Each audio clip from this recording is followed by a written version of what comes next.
Video start. Okay, ఇక్కడి నుంచే కూర్చొని తీసాడు ముందు వాళ్ళని. ఇప్పుడు ఇస్తాం.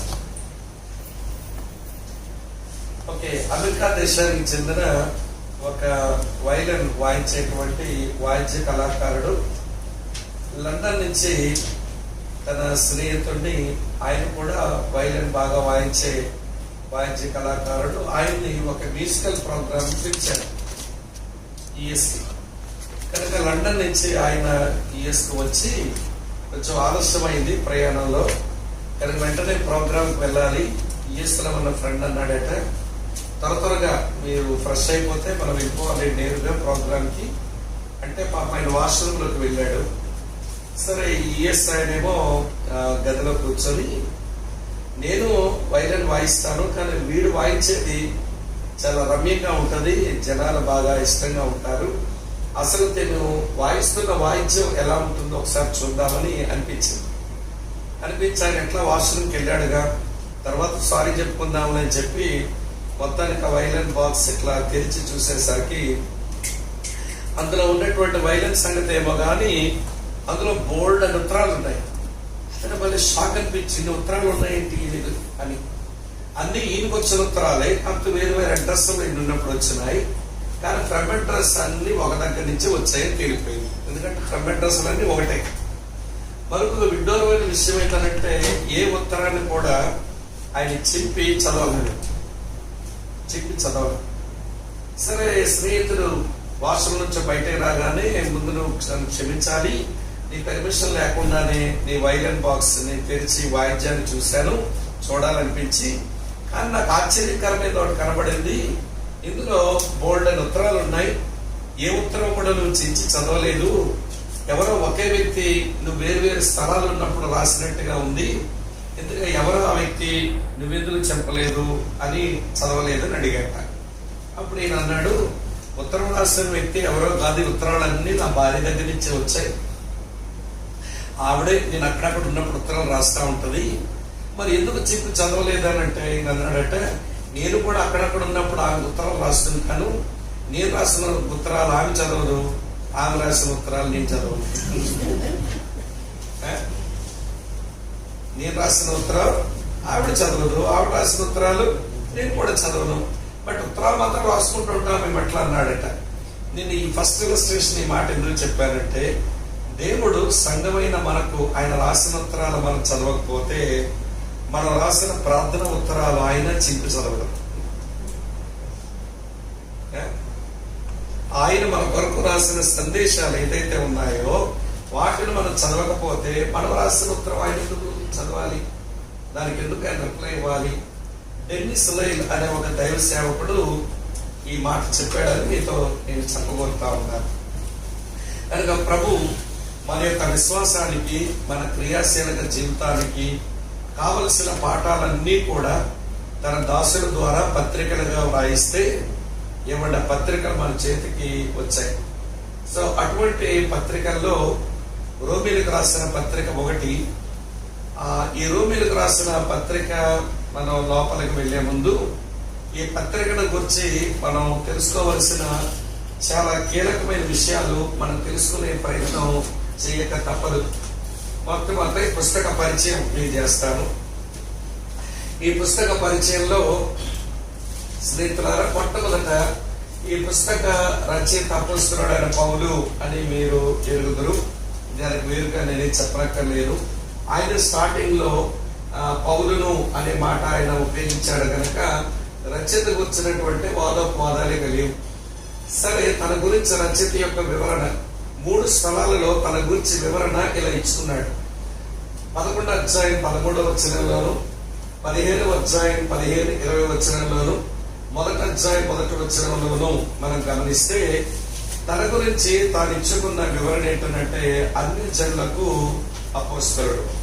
ఎందుకంటే అన్ని జనులకు అపోస్తలుడు, అన్ని జనులకు అపోస్తలుడుగా ఉండడానికి నేను పిలువబడ్డాను, అన్ని జనులకు అపోస్తలుడుగా ఉండడానికి నేను నియమించబడ్డాను అని ఆయన ఈ పత్రికలో తన గురించి తాను సెల్ఫ్ ఇంట్రడక్షన్, ఎవరి స్వయం పరిచయం ఆయన గారే చేస్తున్నారు కనుక ఇక దాని గురించి మనం వేరుగా ఇవ్వండి వాదోపవాదాలకు తావు లేకుండా ఉందని మనం గమనించాలి. రెండవ సంగతి, ఈ పుస్తకాన్ని ఎప్పుడు రాసి ఉండొచ్చు? దాదాపుగా క్రీస్తు శకం 57 లేక 58 సంవత్సరాల్లో ఈ పుస్తకం రాసి ఉండవచ్చని మనం ఊహించవచ్చు. ఎందుకని అని అంటే, ఈ పుస్తకంలో ఉన్నటువంటి సమాచారాన్ని బట్టి సమయం కోసం కీలకమైనది ఏంటంటే 15వ అధ్యాయం 25 నుంచి 28 వచనాలలో పేద పరిశుద్ధుల కోసం నిధి సేకరణ అయిపోయింది. ఆ నిధంతా కూడా తీసుకుని నేను బయలుదేరి వస్తున్నాను, దారిలో మిమ్మల్ని నేను కలుసుకుంటాను అని పౌలు రోమీలకు రాసిన కారణం చేత నిధి సేకరణ అయిన తర్వాతే ఏమండి ఈ పత్రికను రాసి నిధి సేకరణ అయింది, నేను వస్తాను, దారిలో మిమ్మల్ని కలుసుకుంటానని చెప్పాడు అనేది మనం అర్థం చేసుకుంటాం. కనుక మనం నిధి సేకరణ చేసే సంఘాల గురించి మనం ఎరగాలి. 1 కొరింథీ పత్రిక 16వ అధ్యాయం 1 నుంచి 3 వచనాలలో యెరూషలేములో ఉండేటువంటి పేదల కొరకు ఏమంటే నిధి సేకరణ జరిగింది. అలాగనే మాసిదోనియా సంఘాలు 2 కొరింథీ పత్రిక 8వ అధ్యాయం 9వ వచనంలో మాసిదోనియా సంఘాలు కూడా పరిశుద్ధుల పరిచర్య కొరకు నిధులు సేకరిస్తున్నాయి అని వారి గురించి పౌలే సాక్ష్యం ఇచ్చాడు. కనుక నిధి సేకరణ అయిపోయిన తర్వాత తాను యెరూషలేముకు ప్రయాణమవుతూ దారిలో రోమాలో ఉన్న వీరిని కలవాలి, చూడాలి అన్న అపేక్ష తనకు కలిగి ఉన్న కారణం చేత దాదాపుగా ఈ పత్రిక రాసే సమయం క్రీస్తు శకం 57 లేక 58 కావచ్చు. ఇక్కడ విషయాన్ని మనం గమనించాలి. ఈ సమయాలలో ఏమండి రోమా ప్రభుత్వాన్ని పరిపాలిస్తున్నది నీరో చక్రవర్తి. ఒక సంగతి మీరు తెలుసుకోండి, క్రైస్తవ సంఘమునకు 2 రకాల హింసలని చెప్పారు అబుదాబిలో, గుర్తుందో లేదు వచ్చిన వాళ్ళకి. ఒకటి మతపరమైన హింస, మరియు ప్రభుత్వపరమైన హింస. మతపరమైన హింస యూదుల వల్ల వచ్చింది, ఏమంటే ప్రభుత్వపరమైన హింస రోమీల వల్ల వచ్చింది. రోమీల వల్ల వచ్చిన ఈ రాజకీయ పరమైన ప్రభుత్వపరమైన హింసకు ఏమంటే మొట్టమొదటి వ్యక్తి ఎవరంటే నీరో చక్రవర్తి. చాలా మంది మగాళ్ళను ఏమండి సజీవ కొవ్వొత్తులుగా చేశాడు, లివింగ్ క్యాండిల్స్ అయిపోయినారు మగాళ్ళు. ఇవ్వండి ఏమనేవాడు తెలుసా, నీరో మీ ప్రభు అని చెప్పండి అంటే ఏమెందుకు చెప్తాం, క్రీస్తు మా ప్రభు అంటున్నారు యేసు నమ్మినారు. నీరో మా ప్రభు కాదు, ఏమండి క్రీస్తు మా ప్రభు అన్న కారణం చేత వాళ్ళను పగలు గుంట మీద కీలు తారు బాగా పోసేసి తర్వాత సాయంత్రం అయినప్పుడు తాను తన ఉప్పుడు గెత్తుతో పాటు శృంగార వనానికి వెళ్లి తిరిగి రిటర్న్ వచ్చినప్పుడు చీకట్లో ఏమంటే తారుతో నింపబడిన ఈ క్రైస్తవ మగాళ్ళకి నిప్పు పెట్టిస్తే వాళ్ళు కాలుతూ ఉంటే ఆ వాసన పిలుచుకుంటా ఆ వెలుగులో తిరిగి తన ప్యాలెస్ కు నడిచి వచ్చేవాడట. అలాగ మగాళ్ళని చంపిన దుర్మార్గుడు నీరో. ఆడవాళ్ళను యేసు ప్రభే మా ప్రభు అని నీరో మా ప్రభు అని ఒప్పుకోని కారణం చేత ప్రసూతి చెందిన డెలివరీ అయిపోయిన ఆడాళ్ళను తీసుకుని వాళ్ళ కనిన బిడ్డను వాళ్ళ మెడలో ఒక సంచిలాగా వేసి అందులో ఆ పిల్లలు పెట్టి వాళ్ళు సిలువేసి చంపాడు. వీళ్ళకి 2 రకాలైన టార్చర్. ఒకటి శారీరకంగా శిలువ మీద ఉన్నారు బాధ, రెండోది పుట్టిన పిల్లాడికి పాలియాలి, కానీ ఆ పిల్లాడిని రూమ్ వరకు తీసుకొచ్చే పాలిచ్చేదానికి అవ్వదు.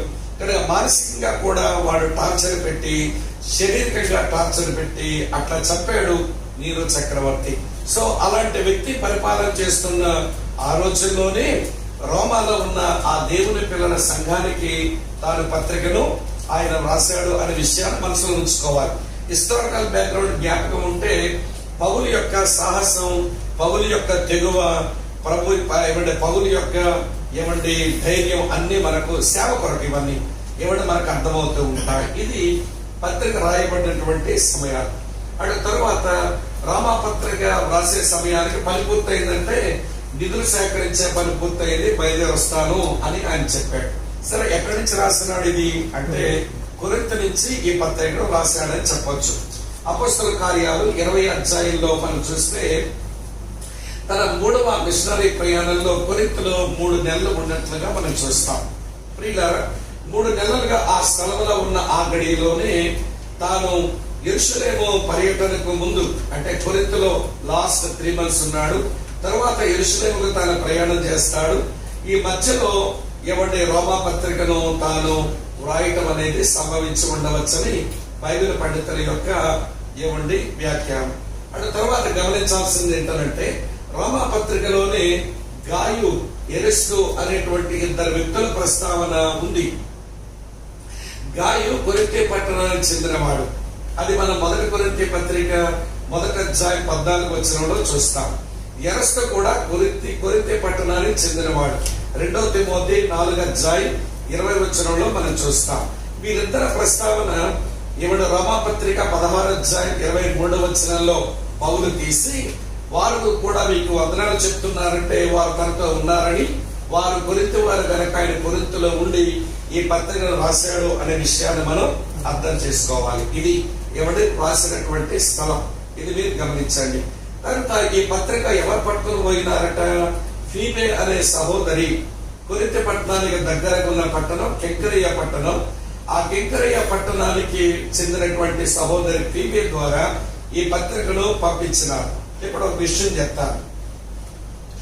కొన్ని చర్చ్ హిస్టరీలో కొన్ని గ్రూప్స్ వాళ్ళు ఆడవాళ్ళు వాక్యం చెప్పకూడదు, లేక ఆడవాళ్ళు వాక్యం నిలబడి మాట్లాడకూడదు అనేది ఒకటి ఉంది.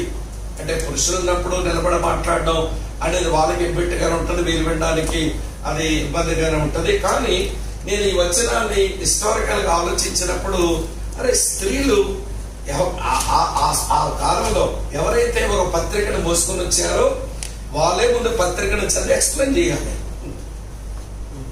అంటే ఇప్పుడు రోమా పట్టణానికి వచ్చాక ఫీబే ఏం చేసింది అనమాట, పౌలు రాసి ఇచ్చినటువంటి పత్రికను ఆమె చదివి ఎక్స్ప్లెయిన్ చేస్తుంది. నాకు బలి విడ్డూరం అండి, ఈ సహోదరికి ఇంత థియలాజికల్ స్టఫ్ ఎట్లా వచ్చింది, అవన్నీ చదివి వాళ్ళకి చెప్తుంది. ఇది పౌలన్న మీకు రాసినటువంటి విషయాలని. మరి అంతా మగాలే ఉంటారుగా, ఆడాలు కూడా ఉంటారుగా, యూదులు ఉంటారు, అన్యులు ఉంటారు. వాళ్ళ ముందు కూడా నిలబడి ఫీబే మాట్లాడింది కనుక కొంచెం నా మనసులో బ్రదర్ ఒక మాయిదారాలు ఉంటుందిగా, ఆడాళ్ళు ఏం చేయకూడదు, వాకించాలి ఉంటుంది. నేను ఫీబేల గురించి అధ్యయనం చేసినప్పుడు నా మనసును కొంచెం తుడి పెట్టేసుకున్నాను. మాట్లాడడానికి దేవుడు అనుమతిస్తే, అవసరం ఉంటే అభ్యంతర పడడానికి మనం ఇవ్వడం అనిపించింది నాకు.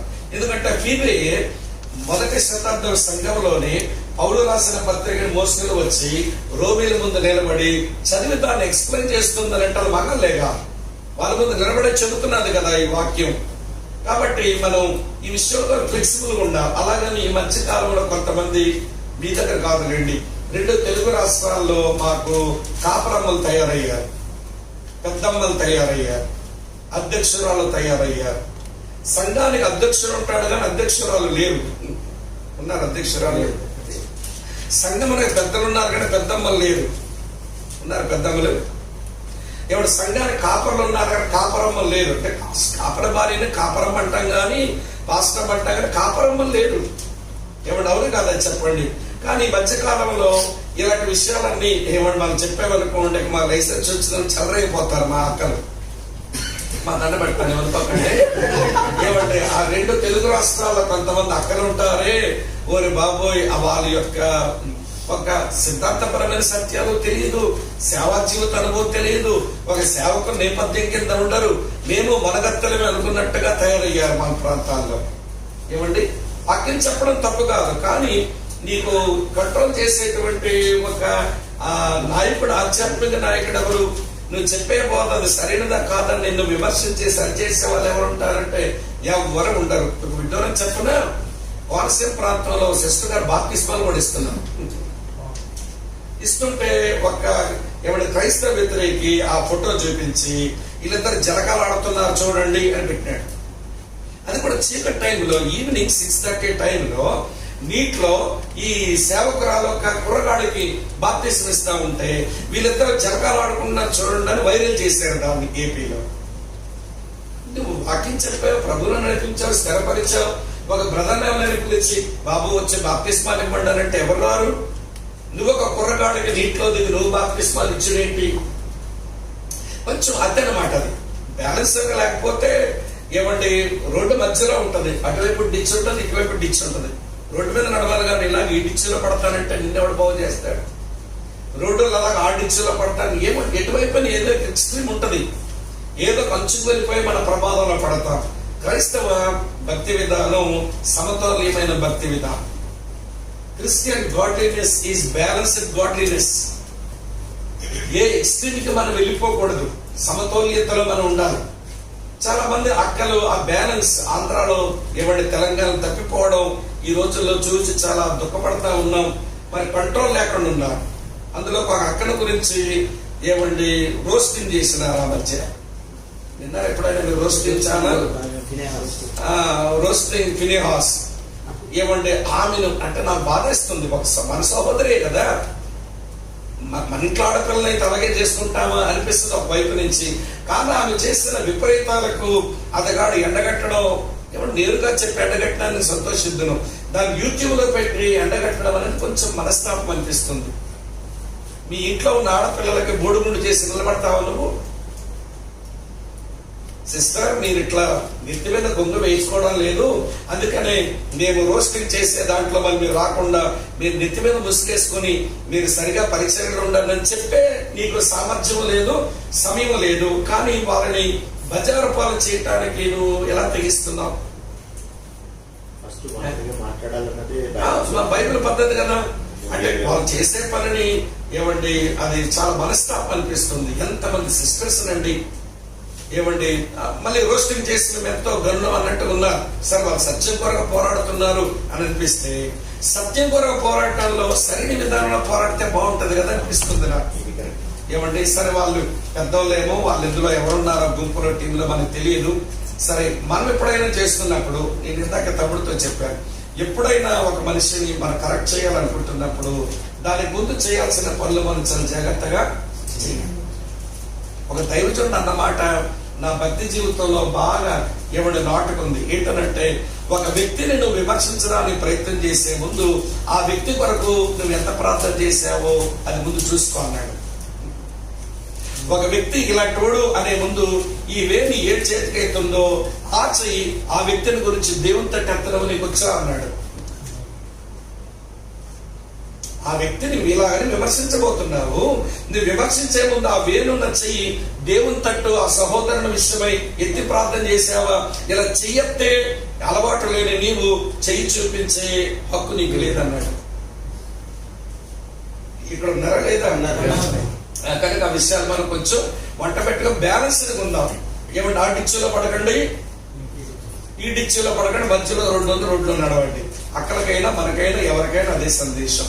కానీ దేవునికి స్తోత్రం. దేవుడు సహోదరికి వేని రోమా పత్రిక మోసుకు వెళ్ళడానికి, రోమీలకు ఆ పత్రికని చదివి వినిపించడానికి, ఎక్స్ప్లెయిన్ చేయడానికి దేవుడు ఆ కాలంలోనే ఒక సహోదరిని పరిచర్య కొరకు దేవుడు ఘనంగా వాడుకోవడం చాలా అద్భుతమైన విషయం.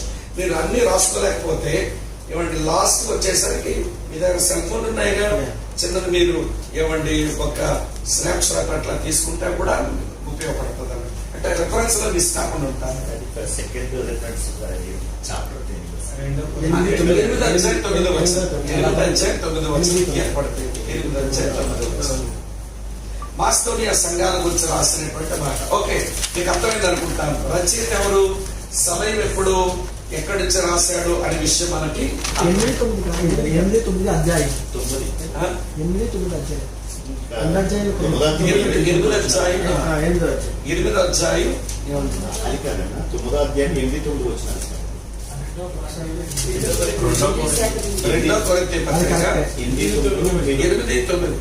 అంటే 2 అధ్యాయాలు కూడా ఇవ్వడం గురించి మాట్లాడుతారు. 2 అధ్యాయాలు ఇవ్వడం గురించి మాట్లాడింది. మాస్టోనియా సంఘాలకి గివింగ్ గురించి మాట్లాడింది. ఓకే, ఈ 3 చివరి విషయం అంటే లేఖన గ్రహీతలు ఎవరు? ఎవరికి పత్రిక అంటే రోమాలో ఉన్న పరిశుద్ధులకు అని అంటాడు. ఏదంటే రోమాలో ఉన్న పరిశుద్ధులకు. ఇక్కడ పరిశుద్ధులు అంటే అర్థం ఏంటి? ఎవరు సెయింట్స్? Very good. యేసు రక్తంలో కడగబడ్డ ప్రతి వారు కూడా సెయింట్స్. మరి సెయింట్ అనే బిరుదు ఎప్పుడు ఇస్తున్నారు? చనిపోతే ఇస్తున్నారు. మదర్ తెరిసాకు సెయింట్ మదర్ తెరిసాను ఎప్పుడు ఇచ్చారు? అగస్టిన్ సెయింట్ అగస్టిన్ ఎప్పుడు ఇచ్చారు? చర్చ్ హిస్టరీలో, సంఘ చరిత్రలో, కాల ప్రవాహంలో చనిపోయిన తర్వాత 3 ప్రమాణాలు చూసుకునే వాళ్ళక. ఒకటేంటనంటే దేవుడు వారిలో ఏదో పని జరిగించాలా, అది తెలియాలా. వారి ద్వారా దేవుడు ఏదైనా పని జరిగించాలా, అది తెలియాలి. రెండోది వాళ్ళ వలన అటు దేవునికి ఇటు సొసైటీకి ఏదైనా ప్రయోజనం కలగాలి. అటువంటి వారిని ఎవరిని కొలిచి సంఘ ఎవరిని సభ వారు కొలిచి సెయింట్ అనే బిరుదు ఇచ్చేటువంటి క్రమం చర్చ్ హిస్టరీలో ఉంది.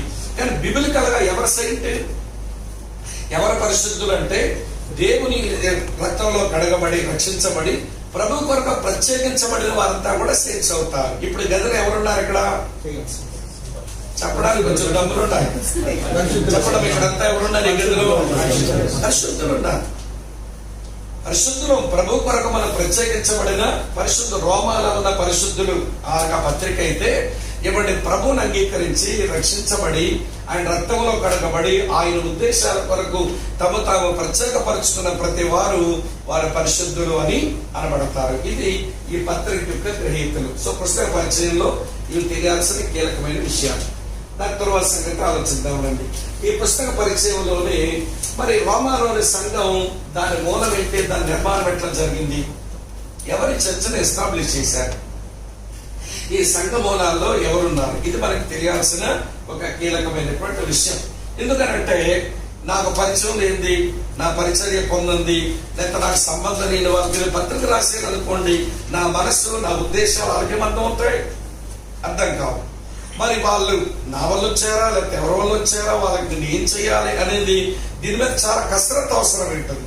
ఏమండి వాస్తవంగా పౌలు చేత రోమా ప్రాంతంలో సంఘం స్థాపించబడలేదు, కానీ వాళ్ళకి ఎన్నో గంభీరమైనటువంటి సిద్ధాంత సత్యాలన్నీ కూడా ఆయన రాసేసాడు. అంటే పౌలు మనసులో మైండ్ లో ఎంత మానసికమైన కసరత్తు చేసి ఉంటాడో మీరు ఊహించాలి. ఎరుగునోడుకో మాట చెప్తాడు అర్థం చేసుకోలేడు, ఎరగని మనుషులు లోతైన విషయాలు మాట్లాడితే వాళ్ళు ఏమని అర్థం చేసుకుంటారు అనేది ఆలోచిస్తూ దాన్ని మానసిక కసరత్తు చేసి అందించడం అనేది తేలికైన విషయం కాదు. ఉన్నారా లేదా మీరు అర్థమవుతుందా? సరే, ఇప్పుడు ఈ సంఘానికి మూలం ఎవరు, దీని నిర్మాణం ఎట్లా జరిగింది? పౌలు రోమాకు వెళ్ళలేదు, మరి రోమాలో సంఘమును ఆయన స్థాపించలేదు, ఇది కూడా మీకు చెప్పారు. తర్వాత విషయం ఏంటంటే పేతురు గాని లేదా మరి ఏ ఇతర అపోస్తలులు రోమాకు వెళ్ళినట్లు ఎటువంటి ఆధారాలు కూడా లేవు, ఎటువంటి ఆధారాలు కూడా లేవు. చూడండి రోమా పత్రిక 15:20 ఏమన్నాడో చదవండి ఒకసారి. రోమా పత్రిక 15:20 పౌలు ఏమన్నాడు చూడండి. నేనైతే మరియమ్మని పునాది మీద కట్టకుండా నిమిత్తము ఎవరో వచ్చి పనిచేశారు, ఒక అపోస్తలుడో సేవకుడు అనుకుంటే వారు వేసిన పునాది మీద నేనేదో కట్టాలని ప్రయత్నం చేసేవాడిని కాదు అన్నాడు. అంటే వారి దగ్గరకు పేతురు గాని మరి ఇతర అపోస్తలుడు గాని రోమాకు వెళ్లి సేవ చేసినటువంటి ఆధారాలు చర్చిలో లేవు అని పౌలు రాసిన మాటను బట్టి వేరొక అపోస్తలుల పరిచర్య దీని మూలాల్లో దీని పునాదుల్లో లేదు అని మనం తెలుసుకుంటాం. మరి అట్లయితే ఎట్లొచ్చిందండి ఇక్కడికి? రోమాలోని సంఘం యొక్క ఖచ్చితమైన మూలం ఎవరు చెప్పలేరు, పత్రికలో కూడా లేదది, మరి అపోస్తల కార్యంలో కూడా మనకి దొరకదు. మరి అట్లయితే ఈ సంఘ స్థాపన ఎట్లా జరిగింది అనే విషయం ఆలోచించే ముందు ఇది చాలా కాలం నుంచి ఉన్నట్లుగా కనబడుతుంది. రోమా పత్రిక 1:8 వీరు ఎప్పటి నుంచో విశ్వాసం కలిగి ఉండి వాళ్ళ విశ్వాసం వెల్లడవుతున్నట్టుగా ఉంది. మళ్ళీ 1:13 మీ దగ్గరకు చాలా సార్లు రావాలని చాలా రోజుల నుంచి అనుకుంటున్నాను, వీలు పట్టడం లేదంటాడు. మరి 15:23 అదే మాట, 16:19 అదే మాట. ఈ 4 వచనాల నేపథ్యంలో ఈ ప్రాంతంలో సంఘం చాలా కాలం నుంచి ఉంది అని మనం అర్థం చేసుకోవచ్చు. అటు తర్వాత ప్రియమైన స్నేహితులారా, ఇప్పుడు రోమాలో మొదట మార్పు నొందిన వారు ఎవరై ఉంటారు? ఇప్పుడు పేతురు గాని ఏ ఇతర అపోస్తలుడు గాని ఇక్కడ సంఘ స్థాపన చేయనప్పుడు దీని మూలాలు ఏంటో మనకి తెలియనప్పుడు మనం ఇప్పుడు దీన్ని ఇండక్టివ్ ఐడియా, ఒక ఊహిస్తూ ఒక ఆలోచన దగ్గర రావడానికి కొన్ని తలంపులు చెప్తారు. రోమాలోని మొదటి మార్పును పొందినటువంటి వారు ఎవరై ఉంటారు? అపోస్తలుల కార్యం 2వ పెంతెకొస్తున్నాడు యెరూషలేము నుండి వచ్చి వెళ్ళిపోయిన వారు ఎవరో ఉండొచ్చు, ఉన్నారు అనలేదు, ఉండొచ్చు అన్నాను. అందుకని డిడక్టివ్ ఐడియా కాదు, ఇది ఇండక్టివ్ ఐడియా. వాళ్ళు ఎక్కడుంది బైబిల్లో అని గుడ్లు అప్పగించిన అవి చూడకండి అమ్మ, వింటున్నారా? ఇది ఇండక్టివ్ ఐడియా కనుక అపోస్తలుల కార్యం 2:10 ప్రకారం పెంతెకొస్తున్నాడు యెరూషలేముకు వచ్చిన వాళ్ళు అవన్నీ చూసి పేతురు ప్రసంగం విని వెళ్ళిపోయినటువంటి వారి వలన బహుశా అక్కడ చర్చ్ ప్లాంటింగ్ జరిగి ఉండవచ్చును. రెండవది ఏంటంటే అపోస్తలుల కార్యం 8:1 1-4 వచనాల ప్రకారం స్టెఫను మరణించిన తర్వాత చెల్లాచెదరైపోయిన వారిలో ఎవరి వల్లైనా కానీ ఇక్కడ చర్చ్ ప్లాంటింగ్ జరిగి ఉండవచ్చు. ఇది కూడా ఉండవచ్చు, ఉంది అని చెప్పడం లేదు, ఉండవచ్చు. ఏమండి, ఇది మీరు గమనించాలి. అటు తర్వాత మనం తెలుసుకోవాల్సిన విషయం, రోమాకు వెళ్ళిన ఇతర ప్రాంతాల నుండి అంటే పౌలు ద్వారా మార్పు నందులో కొంతమంది ఉన్నారు. వాళ్ళ పేర్లను 16వ అధ్యాయంలో తాను ప్రస్తావించడాన్ని మనం చూస్తాం. వాళ్ళంతా పౌలు దగ్గర నుంచి వెళ్ళిన వాళ్ళే ఏమండి. సరే, వాళ్ళ వల్ల కూడా కొంత పరిచర్య అక్కడ ఏమండి జరిగి ఉండవచ్చు అనేది కూడా ఒక ఆలోచన అన్నట్టు. ఏది ఏమైనా గాని పౌలైతే ఈ పట్టణానికి వెళ్ళలేదు, ఇంకా అక్కడ సంఘ స్థాపనలో ఆయన ప్రయాసపడలేదు, అపోస్తలులు ఎవరు అక్కడ పరిచయం చేసిన దాఖలాలు కూడా లేవు అనే విషయాన్ని మీరు మనసులో ఉంచుకోండి. మట్టుకు ఈ సంఘంలో అంటే రోమా ప్రాంతంలో ఉన్న ఈ సంఘంలో ఏమంటే అన్ని జనులు ప్లస్ యూదులు ఈ సంఘంలో ఉన్నారు. ఎక్కువ మంది ఏమంటే అన్యులే ఉన్నారేమో. సో అన్యులకు సంబంధించిన బోధ ఈ పత్రిక నిండా ఎక్కువ శాతం రాయబడి ఉండడాన్ని మనం చూడగలుగుతాం. ఇది రోమాలో చర్చ్ ప్లాంటింగ్ వచ్చినటువంటి సమాచారం. అటు తర్వాత రండి, ఈ పత్రిక యొక్క యాట్రిబ్యూట్స్ ఏంటి, ఎలాంటి లక్షణాలు కలిగి ఉంది ఈ పత్రిక, ఇది బాగా తెలుసుకోవాలి. నాతో ఉన్నారా? నేనే స్పీడ్ గా పోవట్లేదు. ఫాస్ట్ గా ఏమో నేనేదో స్పీడ్ గా పోతానన్నారు, నేనేమో సూపర్ స్పీడ్ గా పోతే మీరు సూపర్ స్లో అయితే ఇబ్బంది అని నేను ఇవ్వండి మోడరేట్ స్టేజ్ లో ఉన్నాను. కాబట్టి మీరు కూడా అలా ఉండండి, ఏమి ఇబ్బంది లేదు. ఏమి నేర్చుకోగలం అది నేర్చుకుందాం. ఊరికే గబగబా ఏదో చేసి ఏమీ లేకుండా అయిపోవడం ఎందుకు? అమ్మ వింటున్నారా? సరే, ఈ పత్రిక యొక్క యాట్రిబ్యూట్స్ ఏంటి, ఎలాంటి లక్షణాలు కలిగి ఉంది ఈ పత్రిక? మొట్టమొదటి విషయం ఏంటంటే ఈ పత్రిక ఏమండి వేదాంతపరమైనది. ఎందుకనంటే ఇందులో చాలా సిద్ధాంతపరమైన సత్యాలు ఉన్నాయి. లిస్ట్ అవుట్ చేద్దాం, మీతో చెప్పిస్తాను. రోమా పత్రికలో మనం చదువుతుంటే ఏమి సిద్ధాంతాలు ఉన్నాయని అనిపిస్తుంది చెప్పండి.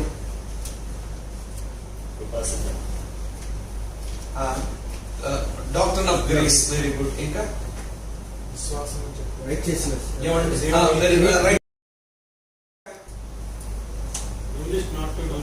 Brother, do list, not to do list. do list and do not list. Okay. Do's and do nots అంటే అది ప్రాక్టికల్ సెక్షన్ అవుతుంది బ్రదర్, డాక్టరల్ సెక్షన్ అవ్వదు. డాక్టర్ అని చెప్పండి. righteousness, faith, grace, ఏమండి? Doctor of salvation. అదే నేను చెప్పిన జస్టిఫికేషన్, సాంటిఫికేషన్, రైట్, మంచి మాట. గ్లోరిఫికేషన్ గురించి అక్కడ మాటలు ఉన్నాయి కానీ పెద్ద టీచింగ్ ఎక్కువ లేదు, బట్ అది కూడా ఉంది. ఇంకా అది ఎవరు చెప్పారు? శ్రీని గారు చెప్పారు.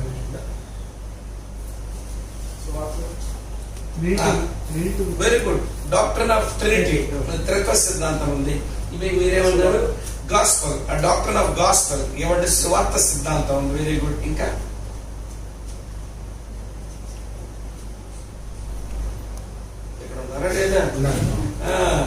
మొదటి అధ్యాయం 18వ వచనం నుంచి 3వ అధ్యాయం 20వ వచనం వరకు ఇన్ని వాక్యాలు రాశాడు సిద్ధాంతాల గురించి. అది చెప్పకపోతే ఎట్లా మీరు? మొదటి అధ్యాయం 18వ వచనం నుంచి 3వ అధ్యాయం 19వ వచనం వరకు ఇన్ని వచనాల సిద్ధాంతాల గురించి చెప్పినాడండి ఆయన. ఏంటది?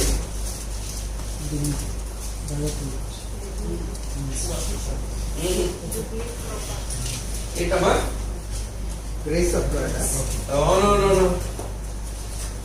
మొదటి అధ్యాయం 18వ వచనం నుంచి 3వ అధ్యాయం ఇవ్వండి ఆల్మోస్ట్ 19th verse వరకు ఒకే డాక్టర్ మాట్లాడి ఇన్ని వచ్చినారు గొప్పలు.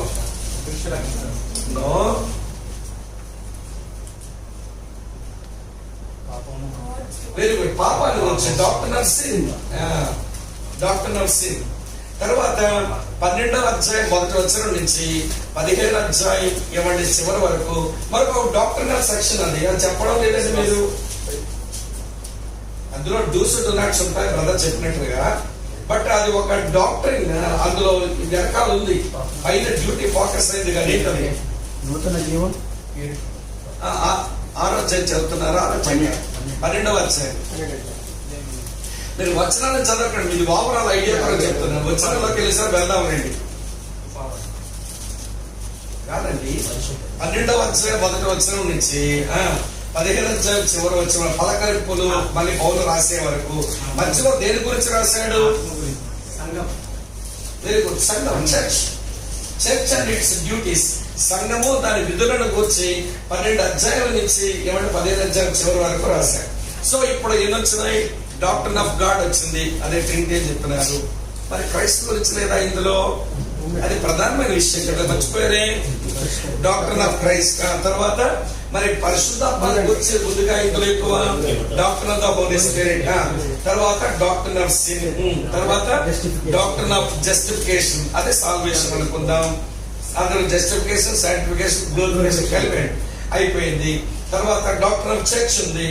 మరి రాబోయే సంగతుల గురించి ఏం రాయలేదు ఇందులో.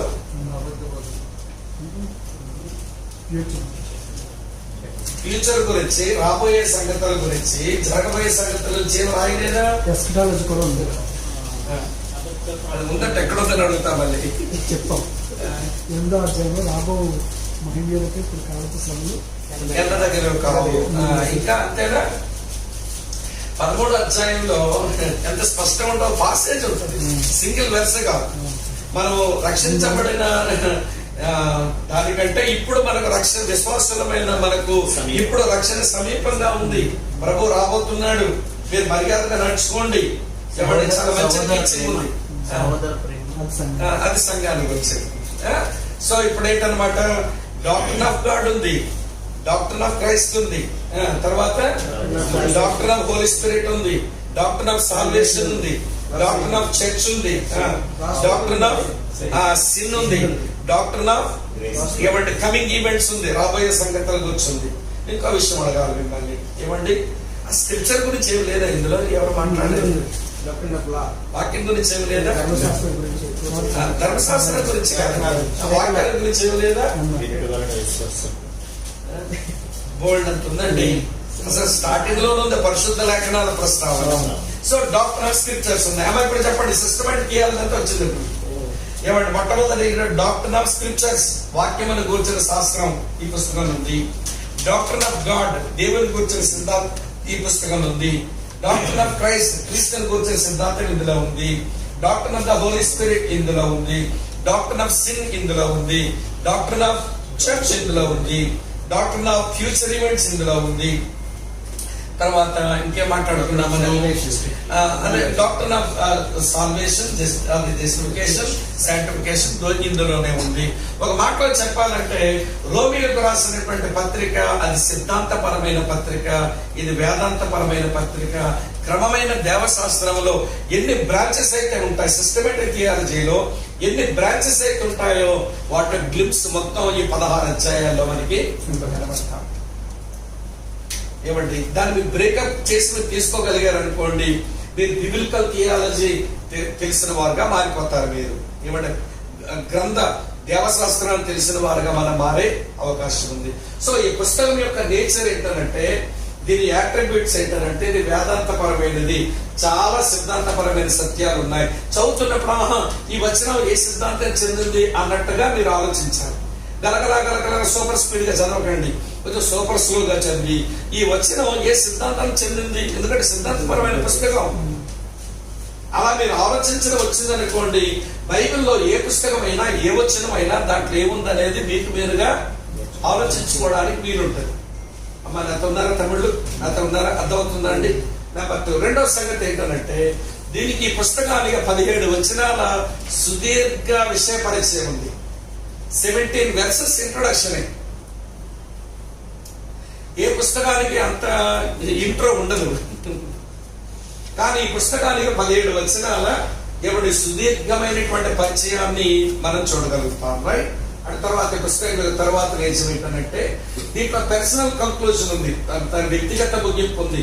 26 మంది సభ్యుల పేర్లు ప్రస్తావించి వారికి వందనాలు చెప్పి అభినందించడము, వాళ్ళని కొనియాడము, వాళ్ళని పొగడ్డము ఎవరి పౌరు భక్తుడే చేస్తాడు.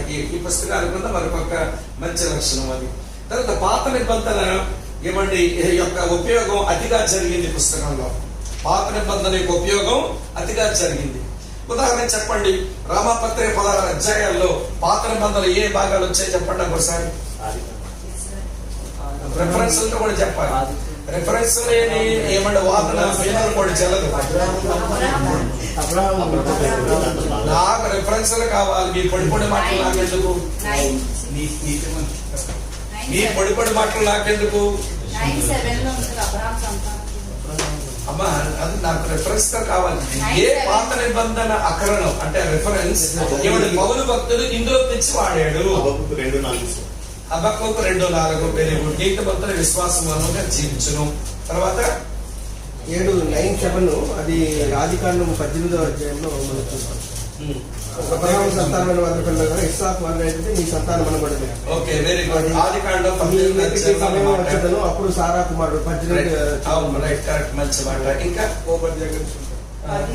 ఇస్సాకు గురించి కూడా చూస్తాం. ఆదికాండం 17వ అధ్యాయం అది బహుమతి ఎట్లా అవుతున్నది? బహుమతి కాదు. చిన్నవాడు పెద్దవాడికి దాసుడు. ఇది చెప్పండి. స్పీడ్ ఉండాలి మీరంతా. ఏంటి మీరు ఊరికే ఏముంది చూడు టీచర్ ఆయన గురించిన సమాచారం అవరికి తెలియజేయబడింది. Very good. అది 52 కాదు 53. అది 53 వెరీ గుడ్. ఇంకా చెప్పండి తల్లి.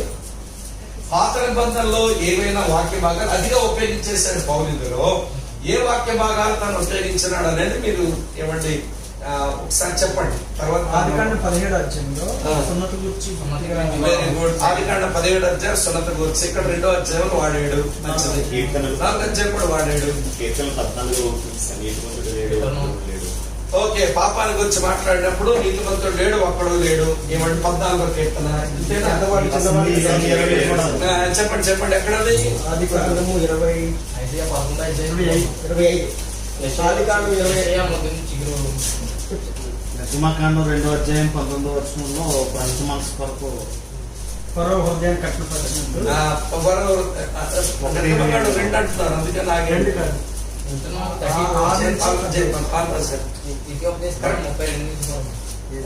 ఏమని మీరు అయితే గీతలు చెప్పకండి. అమ్మా ఖచ్చితంగా చెప్పాలి. ఏంటమ్మా అంటే సహోదరుడు నిరాకరం అదే ప్రతిభాని నా తోడు ప్రతి మోకాలను నా ఎదుట బొంగును. Okay very good. అది చిన్నవాడు పెద్దవాడు అనేది 25. ఆదికాండం 25-23లో చూస్తామండి. Very good. సో కీర్తన 49:9 సార్. నేను నియమించిన నింద నా మీద మోపబడేది. ఓకే. మలాకీ గ్రంథం 1:2 నేను యాకోబును ప్రేమించుకుని ఏసావును దేశించుకుని. Okay right. మీరు కంకాడెన్స్ పెట్టుకోలేదు కదా? లేదండి రాసుకున్నారా? కొన్ని ఎవరు వదిలిపెట్టండి. 11 ఏంటది? నీతిమంతుడు లేడు ఒకటి పాపాన్ని గురించి. సరే మీ జస్ట్ ఊరికే కొంచెం మీరు మనసులో కొంచెం పెరుగుతాయని పుస్తకంలో ఏమండి. సో పాత నిబంధనలో చాలా వాక్య భాగాలు కీవర్డ్స్ చెప్పలేదు. అది నాకు ఆశ్చర్యం ఉంది. అదే సార్ 1-2 కీవర్డ్స్. అది అంటే ఈ పుస్తకంలో ముఖ్యమైన వచనాలు పాత నిబంధనలు ఏం వాడారంటే ఆదికాండం 15 ఎవరు మెన్షన్ చేయలేదంటే 15 అబ్రాము యెహోవాను నమ్మెను ఆయన వచ్చిన కదా ఈ పుస్తకానికి. ఏమండి తర్వాత 32వ కీర్తన 1-2 వచ్చిన ఎవరు చెప్పరే? అతిక్రమ పరిహారం పొందిన వాడు ధన్యుడు, తన పాపాల ప్రాయశ్చిత్తం పొందిన వాడు ధన్యుడు. ఇంకా కొన్ని ముఖ్యమైన వెర్సెస్ ఉన్నాయి. ఏమండి సరే ఏంటమ్మా? ఎస్ఐ ముద్దు నుండి చిగురు పుట్టుకలో. వెరీ గుడ్ మంచి మాట. 2వ గ్రంథం సార్ 22:50 సార్. అంతే. నేను ఎవరు తెలియదు. ఈ హేతు నేను సరే మీరు బైబిల్లో రాసుకుని రెఫరెన్స్ చెప్పేస్తున్నారు. నా భయం వేస్తాను. నా దగ్గర కూడా లేదు. అమ్మా చెప్పండి. ఓకే వెరీ గుడ్ అమ్మా మంచి మాట. హోషేయ గ్రంథం 2వ అధ్యాయం లాస్ట్ వెర్స్. అదే మంచి. సో మనకు అసలైన విషయం పాత నిబంధనల యొక్క ఉపయోగం అతిగా జరిగిన పుస్తకం. ఏమండి సిద్ధాంతపరమైన పుస్తకాలు ఏవైనా కానీ ఓల్డ్ టెస్ట్మెంట్ రిఫరెన్సెస్ అధికంగా వాడవలసిందే, వాడతారు కూడా. ఏమంటే దాని గురించి ముందుకు వెళ్ళాలి మనం చూద్దాం. తర్వాత ఈ పుస్తకం యొక్క లక్షణాలు వేదాంత పదాలతో నిండిపోయిన పుస్తకం ఇది. పాపము, ఉగ్రత, మరణం మీరు చెప్పేశారు. ధర్మశాస్త్రం, నీతి, సమాధాన, పరిశుద్ధత మొదలైనవి థియలాజికల్ వర్డ్స్ తో నిండిపోయిన పుస్తకం అని రోమిలకు రాసిన పత్రిక గురించి చెప్పొచ్చు. సరే, పుస్తకాన్ని 2 భాగాలుగా మనం పేర్కొట్టవచ్చు. 1 నుంచి 11 అధ్యాయాలు ఇవి డాక్టరల్ సెక్షన్, సిద్ధాంతపరమైనవి. ఈ సిద్ధాంతపరమైన సత్యాలన్నీ కీ ఐడియా ఏంటంటే నీతిగా ఎలా ఉండాలి అనే విషయమే ప్రధానంగా ఫోకస్ చేయబడింది 11 అధ్యాయాల్లో. అర్థమన్నారా? తర్వాత 12 నుంచి 16 అధ్యాయాలు ఇవి ప్రాక్టికల్ సెక్షన్, ఆచరణతో కూడింది, విశ్వాసంతో జీవించడం. విశ్వాసం కదా, విశ్వాసంతో విధేయత కనపరుస్తూ జీవించేటువంటి ఆచరణాత్మకమైన పాఠాలు. ఒక విషయం ఎప్పుడు మీరు మర్చిపోకండి, విషయం చెప్తాను వినండి. చెట్టు ఉందనుకోండి, చెట్టుని ఎన్ని పార్ట్లుగా డివైడ్ చేస్తాము? వేర్లు, దాని తర్వాత కాండం, దాని తర్వాత కొమ్మలు, మొలకలు, కాయలు, పళ్ళు. వేరుని మనం డాక్టర్తో పోలిస్తాం, కాండాన్ని మనం డివోషన్ తో పోలిస్తాం, కాయలు పళ్ళు కొమ్మల్ని డ్యూటీతో పోలిస్తాం. డ్యూటీ అంటే ప్రాక్టికల్ లైఫ్ అన్నమాట. మన డ్యూటీ బాగుండాలంటే, క్రియాశీలక జీవితం బాగుండాలంటే మన డివోషన్ బాగుండాలి, మన ధ్యానపూర్వక జీవితం బాగుండాలి. మన ధ్యానపూర్వక జీవితం బాగుండాలనంటే ముందు మన సిద్ధాంతపరమైన జీవితం బాగుండాలి. వేరు బాగుంటేనే కాండం బాగుంటేది, కాండం బాగుంటేనే పైన కాయలు, కొమ్మలు అన్ని వచ్చేవి. కాబట్టి ఈ రోజు చాలా క్రైస్తవ సంఘాలలోని సమస్య ఏంటంటే వేరు గురించిన పెద్ద పట్టింపు లేదు, డాక్టర్ని గురించి పెద్ద పట్టింపు లేదు. ఇలాంటి బైబిల్ స్టడీ ప్రోగ్రాంలే జరగవు చాలా సంఘాల్లో. దీన్ని దుబాయ్ సంఘం తెలియదు కానీ ఆంధ్రాలో చూస్తుంటాను. డాక్టర్స్ నేర్పించేటువంటి ప్రోగ్రామ్స్ కొదువైపోయినాయి, టీచింగ్ అనేది కొదువైపోయింది.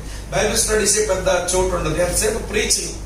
గట్టిగా చెప్పేమా లేదా, ఆవిడ ఏడ్చేడా, లేకపోతే అబ్బా ఏం చెప్పారంటే అయ్యగారు కడుపు నిండుతాను. అందులోకి ప్రసంగికులు కూడా అబ్బా అనిపించే వాళ్ళే తయారయ్యారు కానీ అయ్యో అనిపించిన వాళ్ళు కనబట్లా. అయ్యో నేను పాపాత్ముడా నడిపిస్తే బాగుండను, బట్ అబ్బా అనిపిస్తున్నారు, అయ్యో అనిపించే వాళ్ళు కొద్దువుతున్నారు. టీచింగ్ ఏం చేస్తుందనంటే నీ జీవితం ఎదుటికొచ్చే దేవుని వాక్యం నిలబడితే అబ్బాను లేవు, అయ్యో ఇదా నా బతుకు అనిపిస్తుంది. ఆ కారణం చేతనే డెవిల్ చేసే పని ఏంటో తెలుసా? టీచింగ్ కి సంఘాలను దూరం చేశాడు. ఎంతసేపు ప్రీచింగ్, ఏదో ఒక చెప్పుకుపోయాడు అనేది వినిపోయినాం అన్నట్టుగా తయారయ్యే దుర్గత క్రైస్తవ సంఘానికి పట్టింది. సో డాక్టర్ ఎంత ప్రాముఖ్యమో డ్యూటీ అలాగే ప్రాముఖ్యం. డ్యూటీ ఎంత ప్రాముఖ్యమో డాక్టర్ కూడా అంతే ప్రాముఖ్యం. ఈ రెండింటి మధ్య ఉండేది డివోషనల్ లైఫ్, భక్తి జీవితం. సరైన సిద్ధాంతం సరైన భక్తి జీవితం ఇస్తుంది, సరైన భక్తి జీవితం సరైన క్రియాశీలక జీవితం ఇస్తుంది. అంత ఉన్నారా మీరంతా? కనుక ఈ బుక్ ని వెరీ సింపుల్, ఇలా మనం డివైడ్ చేసుకుని మనం చూస్తే సరిపోతుంది అన్నట్టు నేను ముందుకు వెళ్ళాక మరి కొన్ని సంగతులు నేను మీకు జ్ఞాపకం చేస్తాను. రైట్, ఈ పుస్తక పరిచయంలోని ఈ పుస్తకం యొక్క ప్రాథమిక అంశం ఏంటి? ప్రాథమిక అంశం ఏంటంటే యేసుక్రీస్తునందు విశ్వాసం ఉంచడం ద్వారా విధేయత చూపటంలో మాత్రమే మనిషికి నీతి లభిస్తుందంటే ప్రధానమైన ఆలోచన. Justification by faith and obedience, ఇది చాలా కీలకమైనటువంటి విషయంగా మీరు గుర్తించండి. ఇది ప్రధానమైనటువంటి అంశం. తర్వాత క్రీస్తు సువార్త అనేది దేవుని ప్రణాళిక అని చెప్పడం ఈ పుస్తకం యొక్క ప్రధాన ఉద్దేశం. గాస్పల్ అనేది మధ్యలో ఏదో పుట్టుకొచ్చింది కాదు, ఇది గాడ్స్ ఎటర్నల్ ప్లాన్, దేవుని నిత్య ప్రణాళిక సువార్త. రైట్. దాని తర్వాత మనుషులందరూ పాపాల నుంచి రక్షణ పొందడానికి దేవుని దృష్టిలో నీతిమంతులుగా వారు పరిగణించబడాలి. దేవుని దృష్టిలో నీతిమంతులుగా పరిగణించబడని వ్యక్తి అతను రక్షించబడని వ్యక్తిగా అతను చెప్పబడలేడు. ఇది మనం గమనించాల్సిన కీలకమైన విషయం. పుస్తకం ప్రారంభంలోనే 16-17 వచనాల్లో అంశం చెప్పబడింది. మరియు తరువాత పుస్తకం అంతటా ఈ అంశం అలాగే డెవలప్ చేశాడు. ఏంటి అంశం అంటే విశ్వాసం, విధేయత, విశ్వాసం నొక్కి చెప్పబడింది. విశ్వాసమునకు విధేయులొకటి వలన, విశ్వాసమునకు విధేయులొకటి వలన అనే మాట మనం చూస్తాం. స్టార్టింగ్ లో 1వ అధ్యాయం 5వ వచనంలో అదే చూస్తాం. మళ్ళీ 16వ అధ్యాయం 26వ వచనం ఎండింగ్ లో కూడా అదే మాట మనం చూస్తాం. విశ్వాసమునకు విధేయులవ్వాలి అనేదే కీలకమైనటువంటి అంశంగా ఈ పుస్తకంలో మనం చూడగలుగుతాం. రోమా పత్రిక అంతా విధేయత, విశ్వాసం, ఫెయిత్, ఒబీడియన్స్, ఇది నొక్కి చెప్పేటువంటి పుస్తకం. ఆ కారణం చేత ఇది బ్యాలెన్స్డ్ బుక్ అన్నమాట. పూర్తి విశ్వాసాన్ని గురించి మాట్లాడే విధేయత గురించి చెప్పదే కాదు, ఒక విధేయత గురించి గట్టిగా చెప్పి విశ్వాసాన్ని వదిలిపెట్టేది అంతకంటే కానే కాదు. కనుక ఇది చాలా బ్యాలెన్స్డ్ బుక్. నేను అంటాను ఒక మాట, సేవకులే కాదు, సేవలో ఉండవులే కాదు, క్రైస్తవ విశ్వాసిగా ఉండిన ప్రతి వ్యక్తి కూడా ఈ పుస్తకం మీద ఎంతో కొంత పరిజ్ఞానం మనం సంపాదించుకోవడం ఏమండి ఇది అత్యవసరం.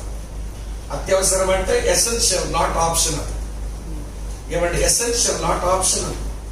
ఇది ఈ విషయాలు మీరు మనసులో పెట్టుకుంటే రండి ఒకసారి దీని అవుట్లైన్ అంతా ఇక్కడ మీకు ఇస్తాను నేను.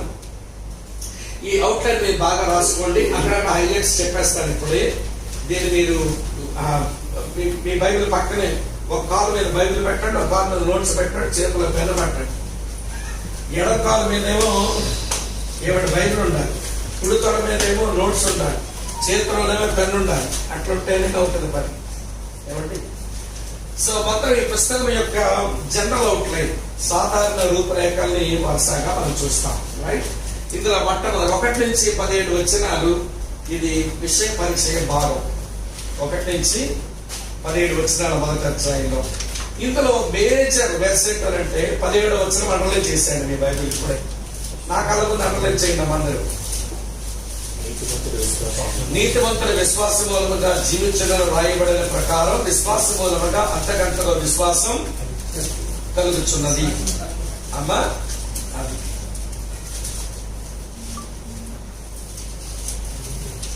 వచ్చినంత పెట్టినా వచ్చినంత పెట్టాలి.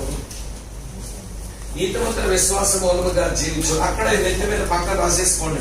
హబక్కూకు 2వ అధ్యాయం 4వ వచనం.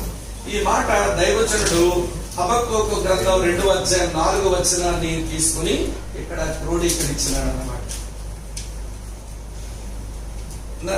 ఈ పోర్షన్ లో ప్రధానమైన వచనం అది, లోపలికి వెళ్దాం తర్వాత. సో ఈ పుస్తకం అంతటికి ఇంట్రడక్షన్ 1 నుంచి 17 వచనాల్లో దైవజనుడు రాసిన మాట. 2వ భాగం చాలా ప్రధానమైన భాగం. అదేంటంటే అందరికీ దేవుని నీతి అవసరం. ఎందుకంటే అందరూ పాపంలో ఉన్నవారే, అందరూ పాపంలో ఉన్నవారే అని అందరూ పాపులని చెప్పడానికి ఆయన ఎంచుకున్న విషయాలు 18వ వచనం నుంచి 32వ వచనం వరకు అన్యులు పాపులు అంటున్నాడు. అన్యులు పాపులు.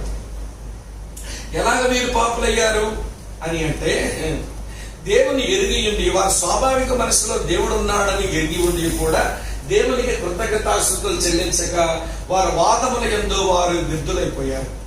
అయిపోయి ఏం చేస్తున్నారట, దేవుని యొక్క మహిమా స్వరూపాన్ని ఏమండి మనుషుల యొక్కయో, జంతువుల యొక్కయో, పక్షుల యొక్కయో, ప్రాక పురుగుల యొక్కయో ప్రతిమా స్వరూపాలుగా మార్చేస్తున్నారు.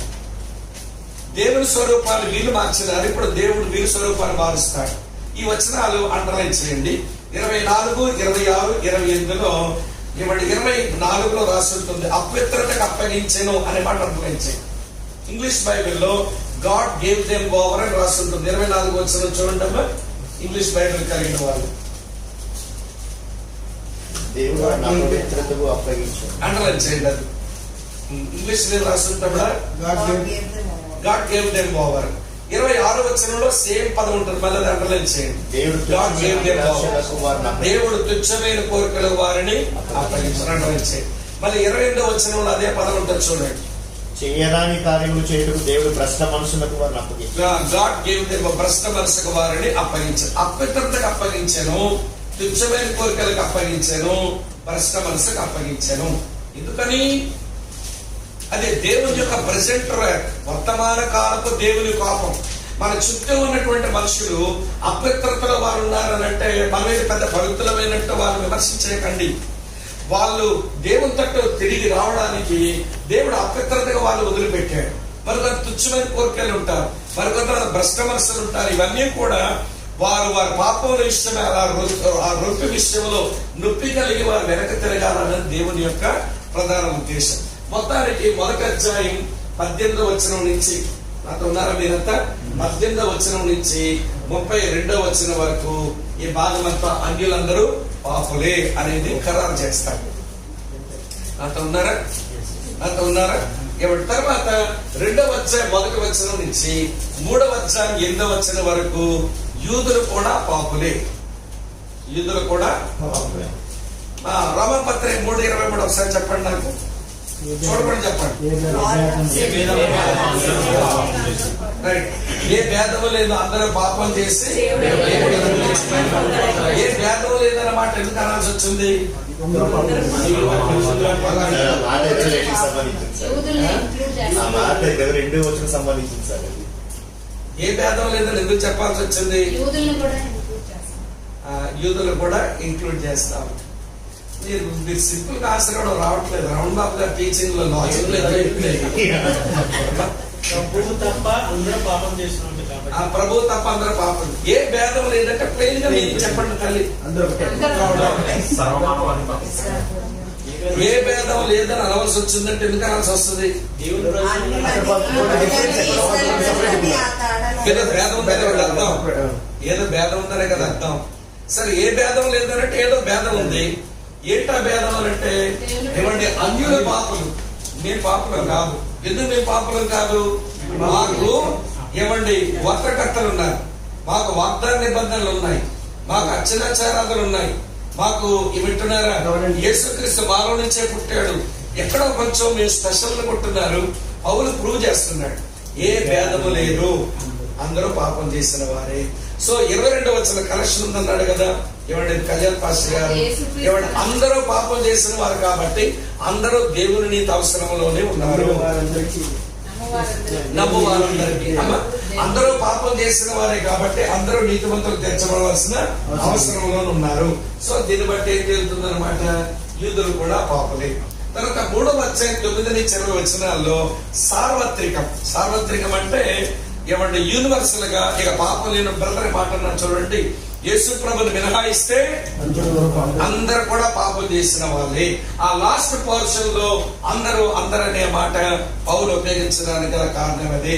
నేను పాపిని కాదు, నన్ను నేను మినహాయించుకుంటున్నానని రేసేమి లేదు భూమి మీద. యూదులైనా కావచ్చు, అన్యులైనా కావచ్చు, సమరయులైనా కావచ్చు. సమరయులు మళ్ళీ ఈ 2 గుంపులు వచ్చి పక్కకు వచ్చారుగా. ఏమండి, గ్రీస్ దేశస్తులే అన్యులే తమ్ముడు శ్రీనివాస్. కనుక ఎవరు కూడా పాపమునకు మినహాయింపు కాదు. ఆల్ ఆర్ సిన్నర్స్ అంటే అందరూ ఏంటమ్మా, అందరూ పాపులే. ఈ సిన్ అనేది ఏంటి అసలు? అది పుట్టుకతో వచ్చిందంటారా లేకపోతే అప్పుడు గిల్ల మాట్లాడతారు? వెయిట్ చేస్తారు, అడిగే అది అక్కడికి వచ్చే మాట్లాడతాం. ఒకసారి ఇంగ్లీష్ కూడా వర్డ్ చెప్పండి first. Gentiles, juice, universal. Okay, మరి పాపం అంటే ఏంటి అనే మాట మాస్టర్ గారు అడిగారు, మాట్లాడుకుందాం నిదానంగా. అక్కడికి వచ్చాక చెప్తాను. నేను చెప్పకపోయి మళ్ళీ అడుగుతానండి. ఓకే అమ్మా తల్లి వింటున్నారు ఇప్పుడు? అర్థమైందా? ఇది 2 పార్ట్స్ అన్నట్టు. సో 3rd పోర్షన్ ఏంటంటే, సరే దేవుని నీతి అది ఎలాగ అందించబడుతుంది, నీతిని గురించినటువంటి భాగం ఇది. 3వ అధ్యాయం 21వ వచనం నుంచి 4వ అధ్యాయం 25వ వచనం వరకు ఏమండి నీతి ఎలాగా ఏమండి అందించబడుతుంది అనే పోర్షన్ ఈ భాగంలో వచనాల్లో చూస్తాం. 3వ అధ్యాయం 21వ వచనం నుంచి 26వ వచనం వరకు దేవుని నీతి యేసుక్రీస్తు శిలువలో వెల్లడైంది. యేసు ప్రభు శిలువ మరణం లేకుండా, ఆయన కరుణాధారము కాకుండా ఏమండి పాపికి నీతి అనేది లేదు అనేది 21-26 వచనాల్లో దాన్ని ప్రస్తావిస్తాడు. తర్వాత 27-31 వచనాల దగ్గరికి వచ్చేసరికి దేవుని నీతి విమర్శలకు వ్యతిరేకంగా నిలిచింది. ఏమంటే యేసు ప్రభు యొక్క శిలువ మరణం ద్వారా నీతి అనేటప్పుడు కొన్ని విమర్శలు దాని మీద వచ్చే అవకాశాలు ఉన్నాయి. ఈ నీతి విమర్శలన్నిటికీ వ్యతిరేకంగా నిలిచేది అని పౌలు ప్రూవ్ చేస్తున్నాడు.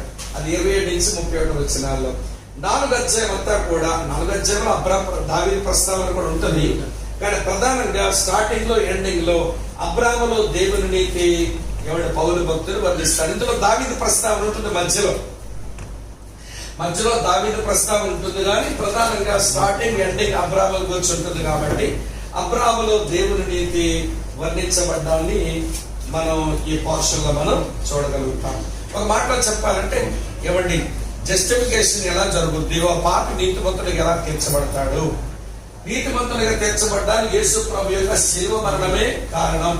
దాని మీద ఏమైనా విమర్శ వస్తే దాని వ్యతిరేకంగా నిలవగలిగిన సత్యం తర్వాత దేవుని నీతి అబ్రాహాములో ఎలా సార్థకమైంది అనేది ఎక్స్ప్లెయిన్ చేస్తాడు. అది చివరి భాగం. అంత ఉన్నారా? ఇది అవుట్లైన్ అంటే మనకి లోపలికి వెళ్ళలేదు. ఏమంటే లోపలికి పోతాం, అక్కడక్కడ ఏది మనం నేర్చుకోవాలో నేర్చుకుందాం. తర్వాత విషయం థర్డ్ పార్ట్ ఏంటంటే పవిత్రీకరణ, శాంటిఫికేషన్. దేవుని నీతి ప్రభావమే పవిత్రీకరణ. ఒక వ్యక్తి నీతిమంతునిగా తీర్చబడ్డాడనంటే తాను పవిత్రీకరించబడవలసిందే. ఆ పవిత్రీకరణ అనేది ఎలా జరుగుతుంది అన్నదే కీలకమైన విషయం. 5వ అధ్యాయం 1వ వచనం నుంచి 8వ అధ్యాయం 39వ వచనం వరకు ఉంటుంది. ఇందులో 4 నుంచి విడుదల రావడాన్ని మనం చూస్తాం. 5వ అధ్యాయంలో దేవుని ఉగ్రత నుంచి మనకి విడుదల వచ్చేసింది. ఏమంటే దేవుని ఉగ్రత నుంచి మనకు విడుదల వచ్చింది. ఆ కారణం చేత పవిత్రత మనకు వస్తుంది. రెండోది పాపం నుంచి మనకి విడుదల వచ్చింది. 6వ అధ్యాయం 1 నుంచి 23 వచనాల్లో. తర్వాత ధర్మశాస్త్రం నుంచి మనకు విడుదల వచ్చింది. యూదులు కలిగి ఉన్న ధర్మశాస్త్రం కూడా ఏమండి మన మీద ఏలుబడి చేయదు, దానివల్ల కూడా దాని నుండి కూడా విడుదల వచ్చింది. చివరికి 8వ అధ్యాయంలో మరణం నుంచి విడుదల, నీతిమంతుడిగా తీర్చబడి మనకు వస్తుంది. ఈ విడుదల అనుభవించే వాడే సాంటిఫైడ్ బిలీవర్. పరిశుద్ధపరచబడుతున్న పరిశుద్ధులమే, కానీ నీతిమంతులుగా తీర్చబడగానే మన పరిశుద్ధులమే. కానీ అనుదినము మన క్రియాశీలక జీవితంలో పరిశుద్ధపరచబడవలసి ఉంటుంది. దాన్ని ప్రాక్టికల్ హోలీనెస్ లేదా ప్రోగ్రెసివ్ హోలీనెస్ అని అంటారు. ఏమండి అంత ఉన్నారా మీరంతా? అంటే మనం సాంటిఫైడ్ లైఫ్ లీడ్ చేయడం అంటే అర్థం ఏంటి? Free from wrath, free from sin, free from law, free from death. అంతే. ఈ 4 ఎక్స్పీరియన్స్ చేయకపోతే వీఆర్ నాట్ ఎట్ ఆల్ సాంటిఫైడ్. ఆ సాంటిఫికేషన్ ప్రాసెస్ లో మన జీవితం సాగడం లేదు. నీతిమంతులుగా తీర్చబడ్డా, రక్షించబడ్డానంటున్నావు కానీ ఉగ్రత నుంచి విడుదల పొందిన ఆనందమే లేదేంటి నీ దగ్గర? నీకు దేవుడు ఏదో చేసేస్తాడు, నేనేదో అయిపోతాను అనే భయమే ఉంది. కానీ ప్రేమకు బదులుగా భయం వచ్చి కూర్చుందంటే హృదయంలో. పాపం ఇంకా ఏలుబడి చేస్తుందంటే పాపం నుంచి విడుదల పొందినావు కదా. అంత ఉన్నారా మీరంతా? పాపంగా ఏలుబడి చేయడానికి వీల్లేదు. ఏలుబడి చేయడానికి వీల్లేదంటే అర్థం ఏంటంటే నువ్వు హ్యాబిచువల్ గా పాపం చేయవు, బట్ యాక్సిడెంటల్ గా పాపం చేసే అవకాశం ఉంది. అర్థమైంది మీకు? యాక్సిడెంటల్ గా ఏదైనా పాపం జరిగితే జరగచ్చు, కానీ అది అలవాటుగా చేసుకున్న పాపంగా నిలిచి ఉండలేవు. ఎందుకు తెలుసా? నువ్వు నీతిమంతులుగా తీర్చబడ్డావు, నువ్వు పవిత్రీకరించబడుతున్న వ్యక్తివి, పాపం నుంచి విడుదల పొందుతున్న వ్యక్తివి. పాపంలో కంటిన్యూ కాలేవు. కంటిన్యూ అవుతున్నావు అంటే ఇదే డేంజర్. ఇది అయిందో లేదో అనుమానమే. ఎవరు నాతో ఉన్నారా? 3వ మాట ఏంటంటే ధర్మశాస్త్రం నుంచి విడుదల పొందాలి. ఇది చాలా పెద్ద కాన్సెప్ట్. ఈ పుస్తకంలో మనం విపులంగా దాని గురించి మనం ఆలోచిస్తాము. కనుక లా నుంచి మనకి విడుదల వచ్చింది, కానీ మనం లా కింద పోయాం. అదేంటో తర్వాత చెప్తాను నిదానంగా. 7వ అధ్యాయం తర్వాత 8వ అధ్యాయంలో మరణం నుంచి విడుదల పొందాం. ఎందుకో తెలుసా? ఇప్పుడు మన లోపలికి జీవం వచ్చింది కదండి. రోమపత్రిక 8వ అధ్యాయం 2వ వచనంలో ఏమంటాడు? జీవమునిచ్చు ఆత్మ నియమము పాప మరణముల నియమమునిచ్చి నన్ను విడిపించను. అంటే పాప మరణముల నియమం నుంచి నన్ను విడిపించను. ఇప్పుడు జీవం వచ్చింది కనుక వినండి స్నేహితులారా, మరణం నుంచి విడుదల పొందిన వ్యక్తిని, ఆ విడుదల పొందిన అనుభవంలో పరిశుద్ధాత్ముడు ఎలాంటి మినిస్ట్రీ చేయిస్తాడో అవన్నీ డీటెయిల్ గా భాగంలో నేను రేపు మీతో చెప్తాను. అంటే నెక్స్ట్ క్లాస్ లో చెప్తాను, ఇప్పుడు అవ్వదు. ఏమండి? కనుక పవిత్రీకరించబడ్డామనంటే free from wrath, free from sin, free from law, free from death. ఈ 4 అనుభవాలు గుండా ట్రావెల్ చేయటమే ట్రూ క్రిస్టియన్ లైఫ్, నిజమైన క్రైస్తవ జీవితం. ఈ 4 అనుభవాలు గుండా మన క్రైస్తవ జీవితం ట్రావెల్ చేయటం లేదంటే మనం ఒక నకిలీశ్వరుడు అన్నమాట. ఏమండి? నిజ క్రైస్తవులు లేకపోతే నకిలీ క్రైస్తవులు అవుతాం. ఇది దృష్టిలో పెట్టుకోండి. 8 అధ్యాయాల వరకు వచ్చాం, 8 వరకు వచ్చాం. రైట్ రైట్ రాసుకున్నారు కదా. 9వ అధ్యాయం దగ్గరకు వద్దామండి. 9వ అధ్యాయానికి వచ్చేసరికి యూదుడు ప్లస్ అన్య జాతీయుడు దేవుని నీతి యొక్క పరిధిలో ఎలా ఉంటాడనేది ఈ పార్శ్వలో చెప్తాడు. 9 నుంచి 11 అధ్యాయాలు ఇదే ఉంటుంది. 9 నుంచి 11 అధ్యాయాలు ఇదే రాసి ఉంటుంది. సో 9వ అధ్యాయం నుంచి 10వ అధ్యాయం వరకు కూడా ఇశ్రాయేలీయులు తిరస్కరణకు లోనయ్యారు. తిరస్కరణకు వారు లోనవడానికి కారణం అది ఏకపక్షంగా దేవుడు తిరస్కరించేసేయడమే కాదు, వారు కనపరిచిన అవిధేయత, వాళ్ళ అజ్ఞానం, వారికి వచ్చిన దేవుడిచ్చిన అవకాశాలు తృణీకరించిన కారణం చేత వారు తిరస్కరణకు గురైనారు. 2 అధ్యాయాలు బ్యూటిఫుల్ చాప్టర్స్. దాన్ని ఎలా మళ్ళీ బ్రేకప్ చేసుకోవచ్చు. 9వ అధ్యాయం ఇశ్రాయేలీల గతం, 10వ అధ్యాయం ఇశ్రాయేలీల వర్తమాన కాలం. 9వ అధ్యాయం అంతా ఇశ్రాయేల్ ప్రజల యొక్క పాస్ట్, 10వ అధ్యాయం అంతా ఇశ్రాయేల్ ప్రజల యొక్క ప్రెసెంట్, ఇప్పుడు ఎలా ఉన్నారనేది చెప్పబడతారు. మట్టుకు ఈ 2 అధ్యాయాలు కలిపితే వారు తిరస్కరించబడ్డం అనేది, తిరస్కరణకు లోనవడం అనేది ఏకపక్షం కాదది అనేది మనకు అర్థమవుతుంది. 11వ అధ్యాయం మొదటి 10 వచనాలు చూస్తే ఇశ్రాయేలు తిరస్కరించబడిన మాట నిజమే, కానీ మొత్తం అందరూ తిరస్కరించబడలేదు. దేవుని కొరకు రెమినెంట్ ఉన్నారు, శేషం ఉన్నారు. ఇశ్రాయేల్ దేశంలో ఏలియా రెమినెంట్ కాదా, శేషం కాదా? ఆ రోజున ఇంత తమ్ముడు జ్ఞాపకం చేశాడు ఓబద్య అనే ఒక ఆయన గురించి. ఓబద్య వలన గుహలో దాచబడి ఉంచబడిన ఏమంటే ప్రవక్తలు, వారు కూడా శేషం, దేవుని కొరకు శేషం. కానీ ఇశ్రాయేల్ ప్రజలు అందరూ తిరస్కరణ గురి కాలేదు, మొత్తం అంతా తిరస్కరణ కాలేదు, దేవుని కొరకు శేషం మిగిలింది అనేది మొదటి 10 వచనాలు చెప్తాడు. తర్వాత 11 నుంచి 24 వచనాల్లో ఇశ్రాయేలు తిరస్కరణ అనేది ఏమిటి తిరుగులేనిది కాదు, అంటే మళ్ళీ తిరిగి రాకుండా అలాగే ఇప్పుడు తిరస్కరించబడి ఉండిపోతారని కాదు. స్టిల్ వాళ్ళకు ఒక ఛాన్స్ ఉంది, వాళ్ళ ముందు ఇంకా అవకాశాలు ఉన్నాయి. తర్వాత ఏమో ఇశ్రాయేలు తిరస్కరణ అనేది అది పెర్మనెంట్ కాదు, శాశ్వతం కాదు. దేవుడు మళ్ళీ వాళ్ళని తిరిగి రెస్టోర్ చేస్తాడు. ఇక్కడ వినండి ఒక విషయం, దేవుని పిల్లలు రెస్టోర్ అవ్వాలంటే ముందేమవ్వాలి? ఎవరన్నా చెప్తున్నారు? రిపెంట్ అవ్వాలి. Very good. రిపెంట్ అవ్వడానికి, రెస్టోర్ అవ్వడానికి మధ్యనే ఉంటుంది రియలైజేషన్ వస్తే, అది కన్ఫెషన్ రియలైజేషన్ ఏమంటారు? రిపెంట్ అయిన తర్వాత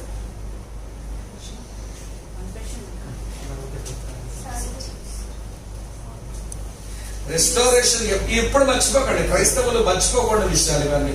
ఎప్పుడైనా పునరుద్ధరణ జరగాలంటే, రెస్టోరేషన్ జరగాలంటే దాని ముందు జరిగేది రిఫర్మేషన్, సంస్కరణ జరగాలి.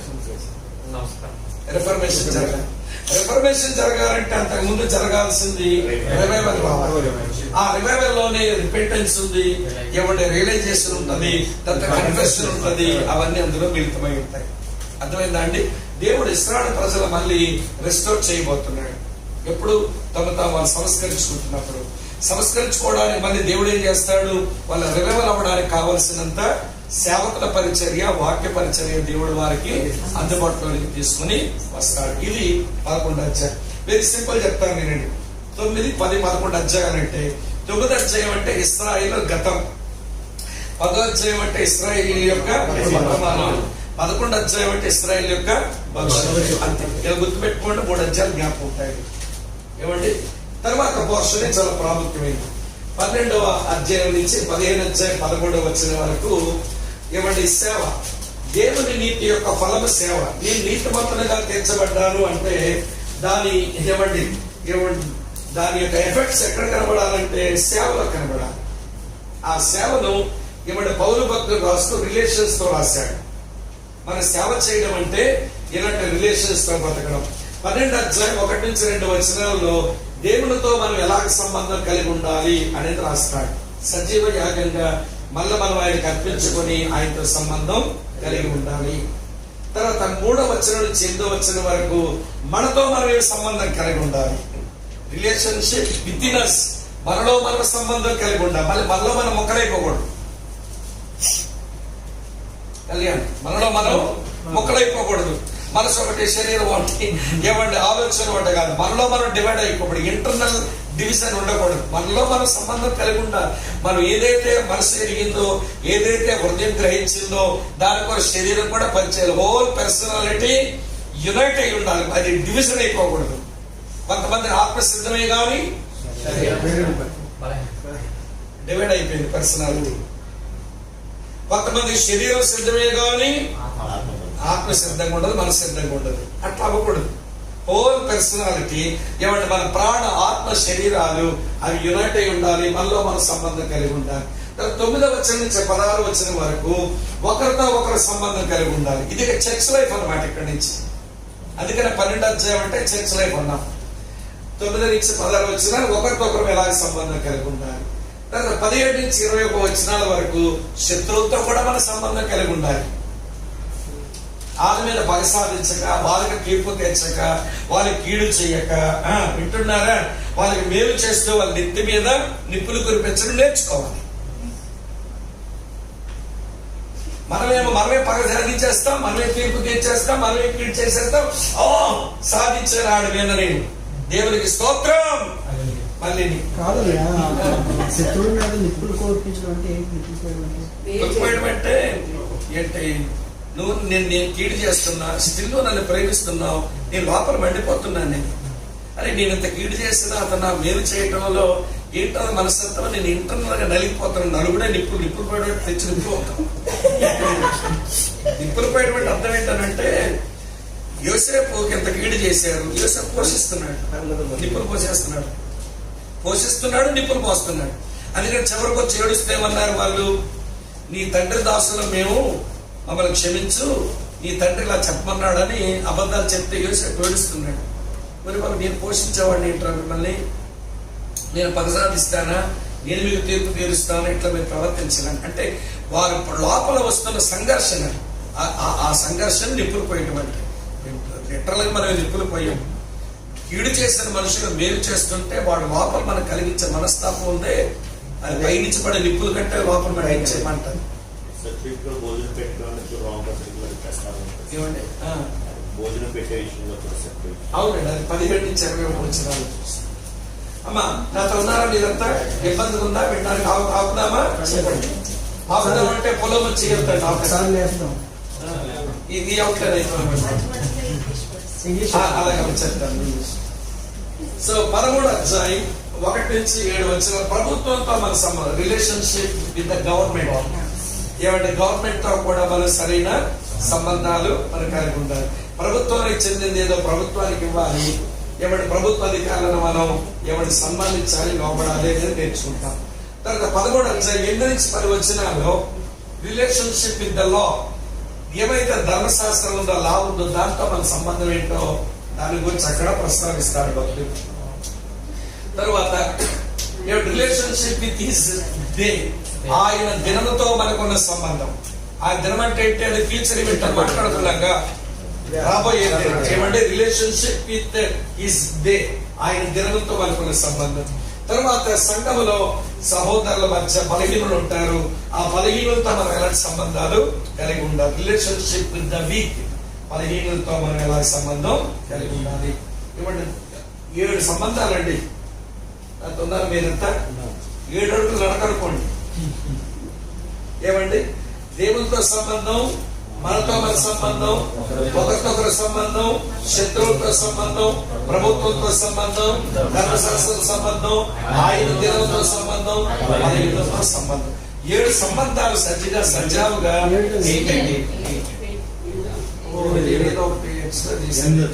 బ్రేకప్ చేశారు. ఓకే సరే, ఈ 8 సంబంధాలు బ్రేకప్ చేశారు. ఆయన జనాన్ని దీంతో బ్రేకప్ చేశారు. సో 8 సంబంధాలు ఎవడ సంఘములు ఉన్నటువంటి మనం, ఇది మన ప్రాక్టికల్ లైఫ్.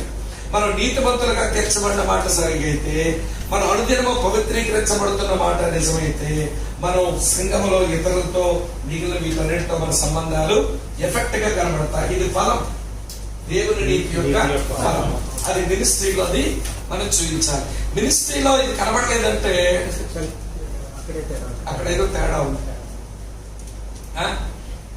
ఏమంటే నీతిమంతులు తీర్చబడిన మాట నిజమైతే, అనుదినము పరిశుద్ధపరచబడుతున్న మాట నిజమైతే, ఎఫెక్ట్ గా నీ దగ్గర నుంచి ఏం బయటకు రావాలి? మినిస్ట్రీ బయటకు రావాలి. ఏమండి? ఇది 15 నుంచి 13 వచ్చిన వరకు చాలా మంచి పోర్షన్ అండి. ధ్యానం చేయాల్సిన విషయాలు. ఈ అవుట్లైన్ పెట్టుకొని చదవండి. మీరు ఇంటికి వెళ్ళాక బైబిల్లో మెయిన్ రాసేసుకోండి. ఆ పోర్షన్ నుంచి ఇది అని రాసేసుకోండి.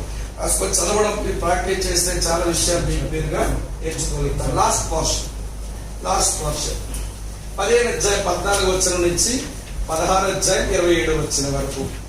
14 నుంచి 22 వచనాల్లో పౌలు యొక్క అపోస్తలత్వ పరిచర్య, నేను అపోస్తలుగా నేను అన్ని చెల్లు కొరకు ఎలా పరిచర్య చేస్తున్నాను అనేది తన మినిస్ట్రీ కొరకు చెప్తాను.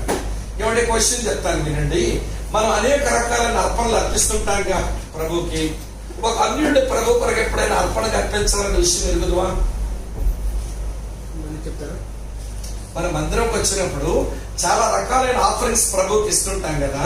ఒక అన్యుడి ప్రభుకి ఆఫరింగ్ గా తేవడం అనేది మనకు అలవాటు ఉందా? ఆత్మను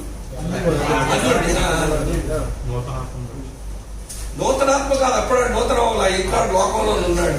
రారా బాబు దేవుని సంధిని అని చెప్పి తీసుకుని రావడం మనకు అలవాటు ఉందా? ఏమ్మా? తెలియని వారికి పరిచయం చేసి ప్రభు దగ్గర తోడుకుని రావడం.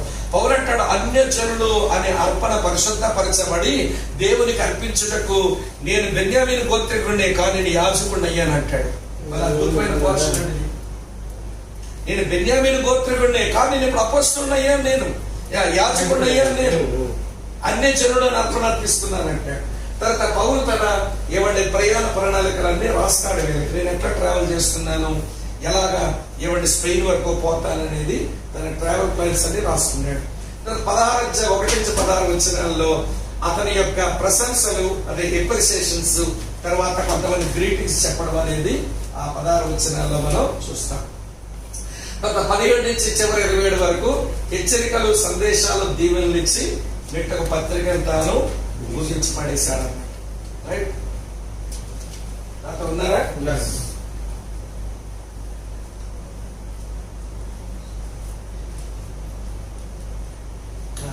రైట్. ఇక దాని వైపు చూడకుండా ఒకసారి జ్ఞాపకం చేస్తాను నేను. ఎట్లా బుర్రలో ఎట్లా ఫిక్స్ అవ్వాలన్నమాట.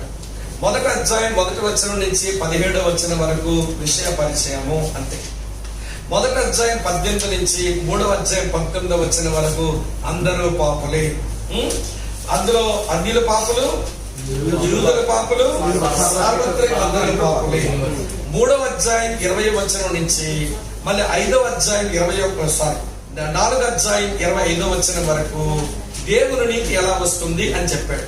ఇందులో ఏం రాస్తుంది? మళ్ళీ యేసు శిలువ ద్వారానే నీతి ఫస్ట్ ఆర్గ్యుమెంట్. తర్వాత దాని వ్యతిరేకానికి వచ్చిన కూడా ప్రతివాదనలు సెకండ్ పార్ట్. తర్వాత అబ్రాహామును ఉదాహరణగా వాడుకొని అబ్రాహాములో దేవుని నీతి ఎలా వస్తుంది అనేది ఇలస్ట్రేట్ చేశాడు. 4వ అధ్యాయం ఇలస్ట్రేషన్ చాప్టర్ అండి. ఇద్దరు పెట్టాడు ఇలస్ట్రేషన్. ఇద్దరు అని అంటున్నాను, దావీదు కూడా ఉన్నాడు. బట్ ఆ దావీదు గురించి కొన్ని మాటలు ఉన్నాయి కాబట్టి అది మనం జ్ఞాపకం చేసుకోవడం లేదు. Starting Abram, ending Abram. 5వ అధ్యాయం 1వ వచనం నుంచి మళ్ళీ 8వ అధ్యాయం 39వ వచనం వరకు పవిత్రీకరణ అధ్యాయం. పవిత్రీకరణ అధ్యాయం. ఇందులో పవిత్రీకరణ ఎట్లా జరుగుతుంది అనే దానికి ఉగ్రత నుంచి మనం విడుదల పొందాలి 5వ అధ్యాయం, పాపం నుంచి విడుదల పొందాలి 6వ అధ్యాయం, ధర్మశాస్త్రం నుంచి విడుదల పొందాలి 7వ అధ్యాయం, మరణం నుంచి విడుదల పొందాలి. అయిపోయింది సాంటిఫికేషన్. 9 నుంచి 11 అధ్యాయం ఇశ్రాయేలు గురించి, అన్యుల గురించి పరిధి, దేవుని నీతి పరిధి, ఏ పరిధిలోనికి దేవుని నీతి అందించబడుతుంది అనేది స్కోప్ రాశాడు. స్కోప్ రాసినప్పుడు ఇశ్రాయేలు ప్రజలు వారు తిరస్కరించబడడం ఏకపక్షంగా అవ్వలేదు. దేవుడు ఊరకనే వాళ్ళు తిరస్కరించలేదు, వాళ్ళు చేసిన దానికే తిరస్కరించాడు. తర్వాత ఇశ్రాయేలు యొక్క తిరస్కరణ వినండి, మొత్తం అంతటికీ కాదు, రెమనెంట్ ఉంటుంది, శేషం ఉంటుంది. ఆయన తిరస్కరించడం తిరుగులేనిది కాదు. దానికి దేవుడు మళ్ళీ వారికి అవకాశం మళ్ళీ వాళ్ళకి ఇస్తాడు. ఇశ్రాయేలు ప్రజల తిరస్కరణ శాశ్వతం కాదు, మళ్ళీ దేవుడు వాళ్ళని జ్ఞాపకం చేసుకుని రెస్టోర్ చేస్తాడు. సో 12వ అధ్యాయం 1వ వచనం నుంచి 15వ అధ్యాయం 13వ వచనం వరకు 8 సంబంధాలు. దేవుడితో సంబంధం, మరణోపర సంబంధం, ఒకరితో ఒకరికి సంబంధం, శత్రువుడితో సంబంధం, ప్రభుత్వంతో సంబంధం, ధర్మశాస్త్రంతో సంబంధం, ప్రభుత్వంతో సంబంధం, బలహీనతతో సంబంధం. 8 విషయాలు. తర్వాత 15వ అధ్యాయం 14వ వచనం దగ్గర నుంచి మళ్ళీ 16వ అధ్యాయం చివరికి వచ్చేసరికి పౌలు యొక్క అపోస్తలత్వ పరిచర్య, ప్రణాళికలు, గ్రీటింగ్స్, తర్వాత ఎప్రిసియేషన్స్, మెసేజెస్ తో మొత్తం కంక్లూడ్ అయింది బుక్. ఇది రోమీయులకు రాసిన పత్రిక 16 అధ్యాయం. అంత ఉన్నారా? ఒకసారి ఖాళీ షీట్ తీసుకొని మీ నోట్స్ చూడకుండా బుర్రలో పెట్టుకుని ఒకసారి రాసే డౌట్ లేదంతా తిప్పండి. నోట్స్ పేపర్ తిప్పండి అమ్మా, రాసుకుని పేపర్ తిప్పేసి ఒకసారి చూడు. ఒకసారి చూసుకోమన్నా ఒకసారి కాదు కదా ఒకసారి చూసి ఐడియా పెట్టుకొని రాయమన్నా. ఒకసారి చూస్తారా పోనీ మీ పాస్టర్ గారి యొక్క కోరిక మేరకు 2 minutes ఒకసారి చూసేసేయండి, పేపర్ తిప్పేసేయండి, అవుట్లైన్ అలా రాసేయండి, డీటెయిల్ గా రాసేయండి ఒక పేజీ. ఓకే.